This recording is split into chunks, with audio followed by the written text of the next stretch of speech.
Nkole ki okukakasa nti nkwagala?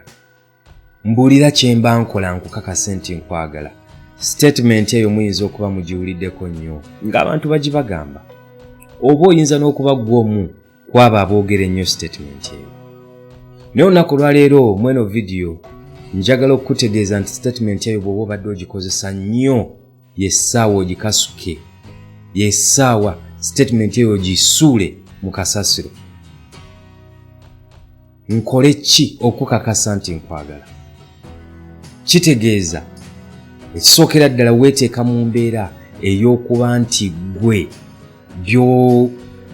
ebikusanyusa, gwe ebiyinza okukuleetera emirembe, oli mwetegefu okubikasuka, okole ebisanyusa oli kubanga oyagala omukakase nti omwagala. Kitegeeza nti oli oba omuntu oyo gwogezaako okukakasa singa abaako ekintu kyagamba nti kale kola kino, oli willing okikola wadde gwe tekikusanyusa, wadde tekikuleetera mirembe, wadde tekigwa mu standards z'oyagala kubeera nazo nga gwe omuntu. Kitegeeza weetadde mu mbeera enzibu ennyo ddala.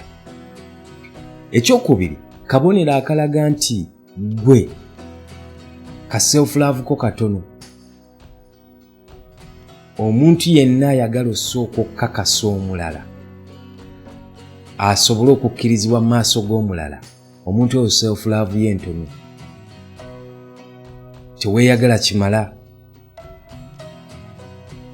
Kitegeera y'ensonga lwaki n'ebyo bye wandikoze oba y'ensonga lwaki osobola okukola ebyo ne bwe biba bikuleetera ennyiike ku mutima, ne bwe biba tebikuwa mirembe, n'obikola omulala yaasanyuke wadde kwe togenda sanyuka. Self-love yo eri wansi. Ekyokusatu kye njagala omanye mu kintu kino nti weetadde mu mbeera ey'okubeera disappointed. Because era ojja kukola ebyo byonna by'okola obikolera omuntu ono omukakasa nti omwagala wadde gwe bikulumya. Naye ku nkomerero ya byonna chances ezikuleka nnyingi. Kubanga omuntu oyo akyayinza okuba ng'abadde muto mu bwongo, naye bw'anaakula n'akirealizinga nti self-love gy'ali yeeyongedde, agenda kwagala omuntu alina self-love. So bw'oba teweewadde kaseera kakula, omuntu oyo lumu agenda kuleka.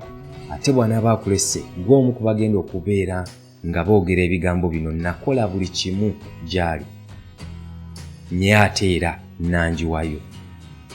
Nakola bye yali ayagala byonna, naye era yandisappointinze. Nkole ki okukakasa nti nkwagala? Kitegeeza gwe weewaddeyo okufa oli ye asobole okubeera omulamu.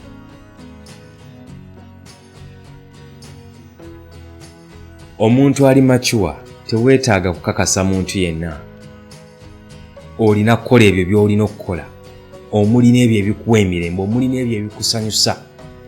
Omuntu oli n'alaba essanyu nti olirina already oli muntu mulambe eyeemalirira, then n'asalawo okujja mu bulamu bwo.